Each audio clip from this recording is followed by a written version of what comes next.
하나님 말씀 우리 함께 보겠습니다. 오늘 우리에게 주시는 말씀은 신약 성경 마태복음 6장 10절 한 절 말씀 먼저 다 함께 한 목소리로 합독하겠습니다. 마태복음 6장 10절 말씀.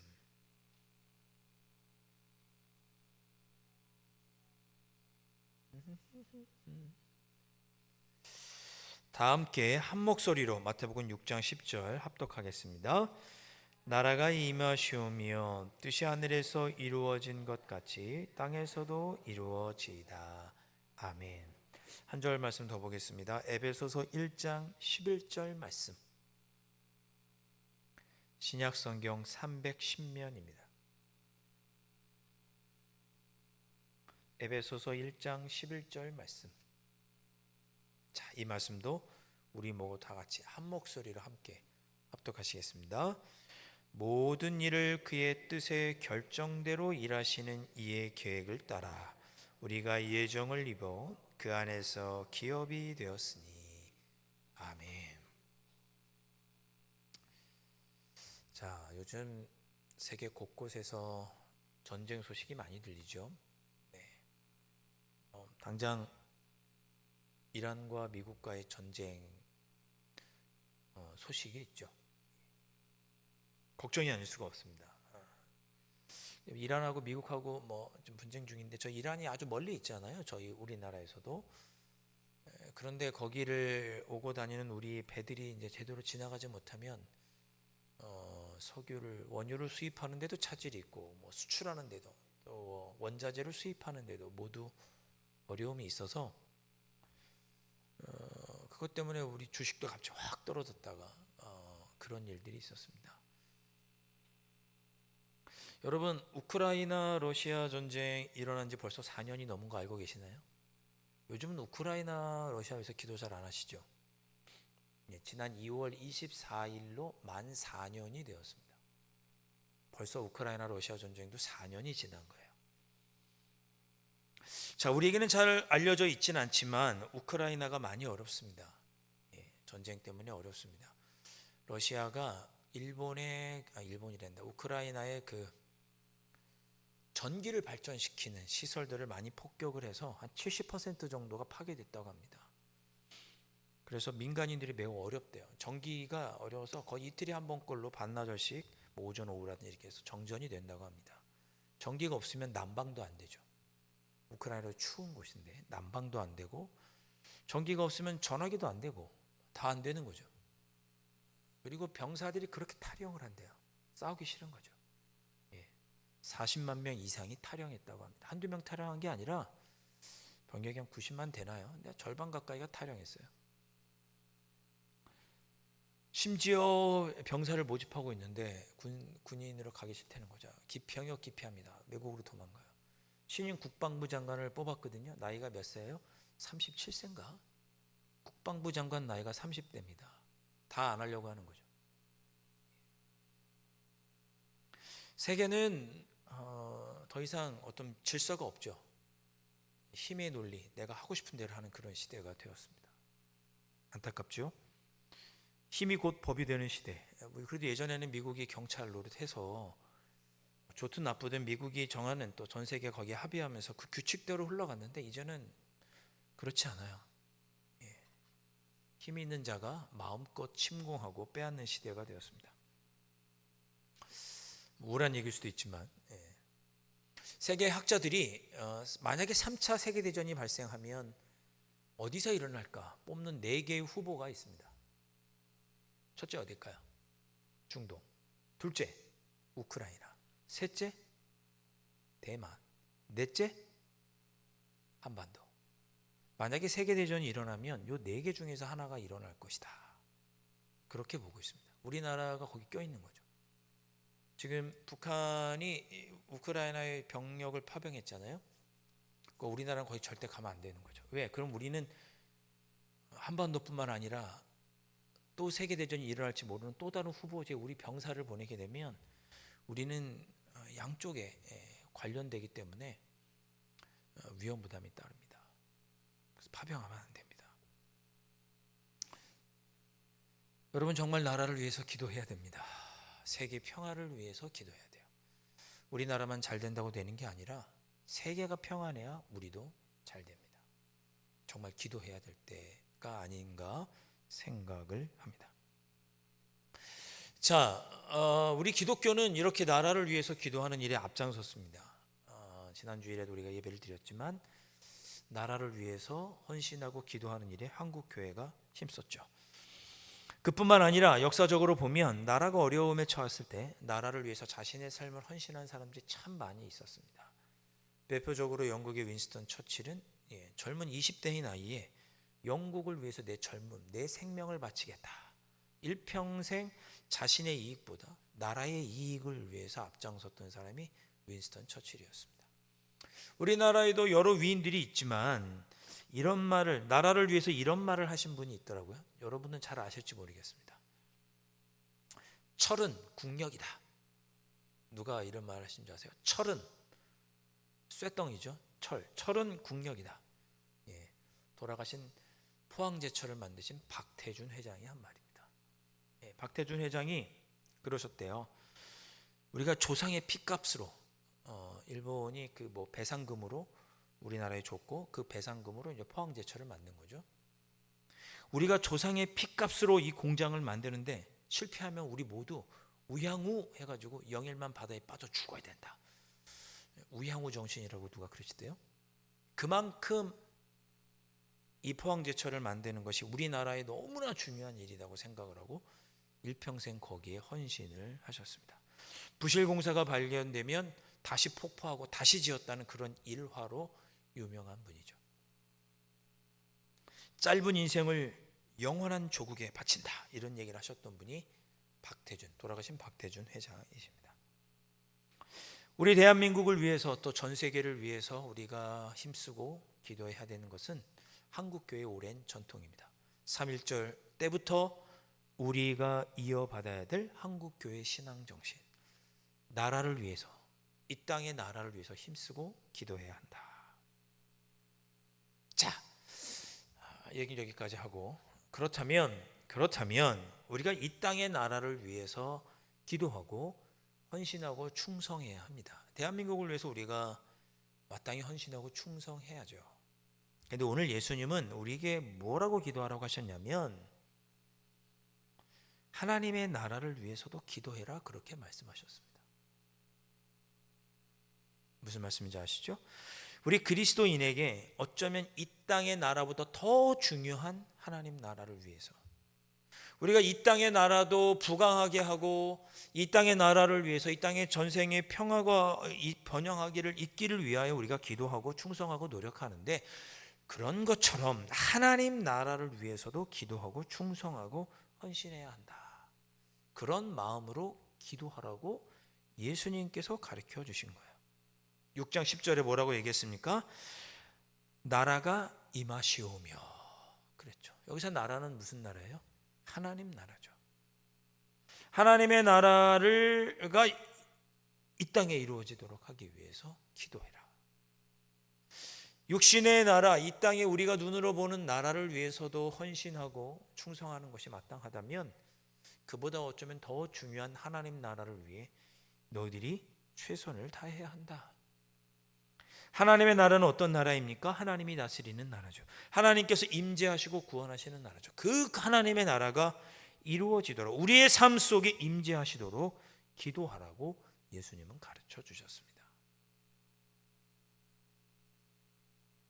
한번 잘 생각해 보십시오. 여러분의 기도의 제목들 중에 하나님의 나라가 이루어지기를 원합니다라고 하는 기도는 얼마나 있는지, 우리의 기도 중에 그런 기도의 제목은 얼마나 있는지 한번 돌아보시면 좋겠습니다.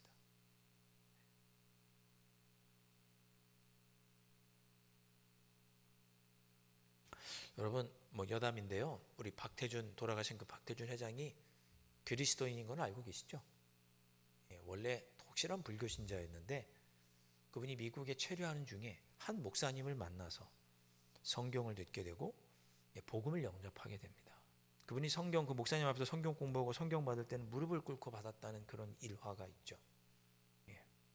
여담입니다만 그 박태준 회장이 예수님을 믿도록 하기 위해서 그 포항제철 한 임원이 20년 동안 기도했다고 합니다. 우리 회장님 예수 믿게 해주세요. 우리가 이 땅의 나라를 위해서 헌신해야 한다면 이 땅의 나라보다 더 중요하고 위대한 하나님 나라를 위해서도 헌신하고 충성해야죠. 그것을 위해서 기도하라 예수님께서 가르쳐 주셨습니다.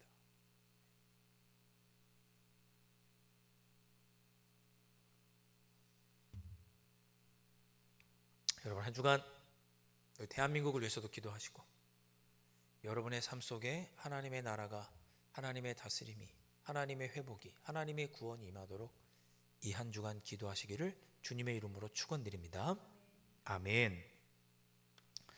자, 예수님은 그렇게 기도하라고 하신 후에 또 뭐라고 기도하라고 하셨냐면 아버지의 뜻이 이루어지도록 기도해라 그렇게 가르쳐 주셨습니다. 아버지의 뜻이 이루어지도록 기도해라. 여러분 기도하실 때 주로 어떤 내용으로 기도하세요? 한번 생각해 보세요. 어떤 내용으로 기도하나?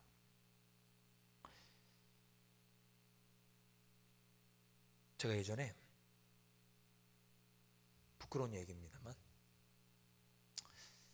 하도 제가 제 얘기를 많이 해가지고 은혜가 안 되고 덕이 안 되는데 하여튼 또 얘기하겠습니다. 예전에 학창 시절에 대학교 다닐 때 신학생이죠. 점심 먹으려고 이제 구내식당에 갔어요. 식판을 딱 받았어요. 메뉴가 뭐였는지는 기억이 안 납니다. 식판을 들고 나가서 딱 내려놓고 그래도 신학생인데 밥 먹기 전에 기도해야죠. 기도를 딱 했습니다. 뭐라고 기도했을까요? 저는 이 습관을 버려야 되는데 자꾸만 질문하는 습관을 버려야 되는데 제가 딱 식판을 딱 내려놓고 하나님 아버지 이 음식 먹고 건강하게 해주시고 오늘 하루도 열심히 공부하도록 지켜주십시오. 그렇게 기도해야 되잖아요. 그렇죠? 네. 근데 그렇게 기도를 안 한 거예요. 제가 식판을 딱 내려놓고 뭐라고 기도했냐면 하나님 아버지 우리의 예배를 받아주옵소서 이렇게 기도한 거예요.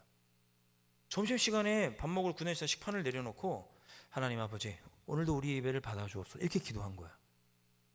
제가 기도하고도 깜짝 놀랐어요. 이거 내가 왜 이렇게 기도하지? 아무 생각 없이 습관적으로 기도한 거예요. 제가 20년 전 그 일을 지금까지 생생하게 기도해요. 기억해요. 습관적으로 아무 말이나 나오는 것으로 기도한 거예요. 식당에서. 여러분 혹시 그런 일이 있으시면 안 됩니다. 절대 습관적으로 아무 말이나 나오는 것으로 기도하시면 안 돼요. 그건 기도가 아니죠. 중언부언이에요. 중언부언. 그게 뭐가 어려워? 점심 하나님 맛있게 먹게 해주시고 오늘 하루 열심히 공부하도록 지켜주세요. 하나님 나라 영광을 위해서 열심히 공부하겠습니다. 그렇게 기도하면 되지. 습관적으로 하나님 우리의 예배를 받아주옵소서. 식당에서 밥 먹는데 무슨 그런 기도를 합니까? 우리가 하는 평소의 기도 내용을 보세요. 하나님 앞에서 우리가 하는 기도의 내용을 보시라고요. 정직하게 내 마음에 있는 것으로 기도하고 있는지, 습관을 쫓아 그 시간을 때우기 위해서 기도하고 있는 것은 아닌지. 여러분은 그런 일 없으시겠죠? 식당에 앉아서 기도하는데 우리의 예배를 받으시옵소서. 우리가 평소에 하는 기도의 내용을 잘 생각해 보시기를 바랍니다. 가족 중에 몸이 아픈 사람을 위해서도 기도하고 내가 계획한 일이 잘 되지 않을 때 그 일이 잘 되기를 바라며 기도하고 갖고 싶고 원하는 일을 위해서 기도합니다. 그런데 하나님의 뜻이 이루어지도록은 기도를 안 하더라 이겁니다.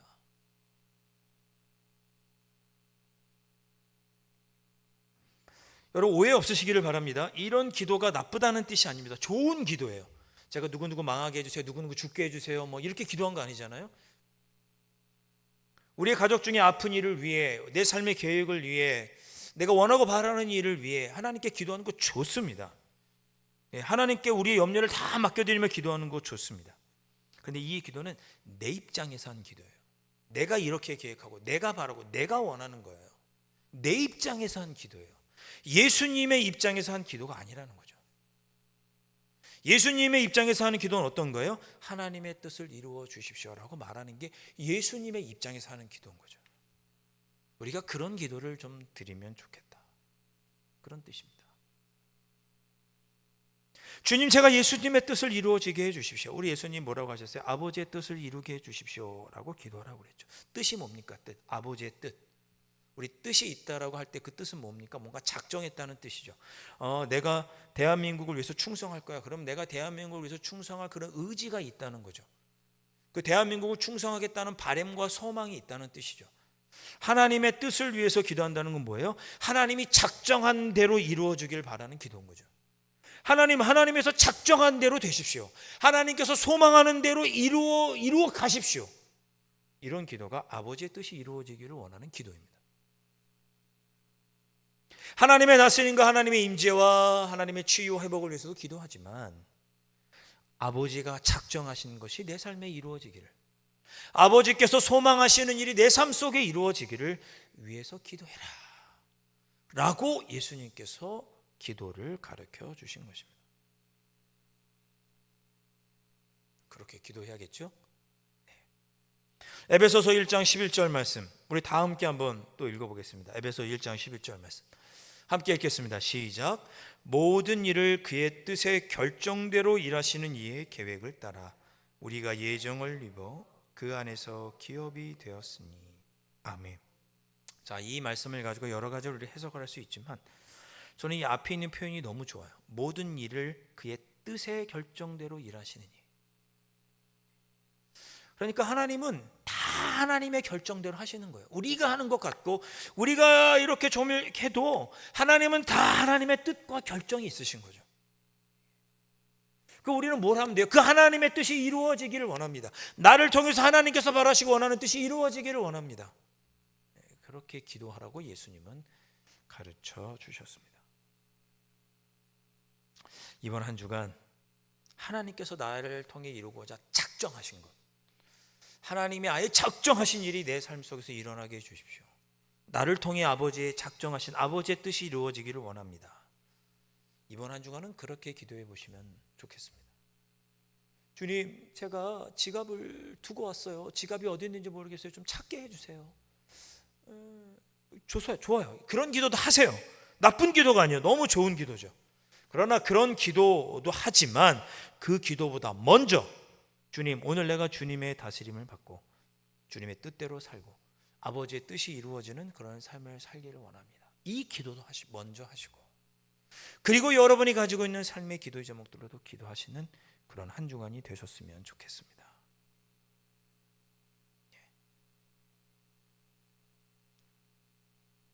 자, 순서를 조금만 바꿔서 그렇게 기도하시기를 바랍니다. 우리 함께 찬양하겠습니다.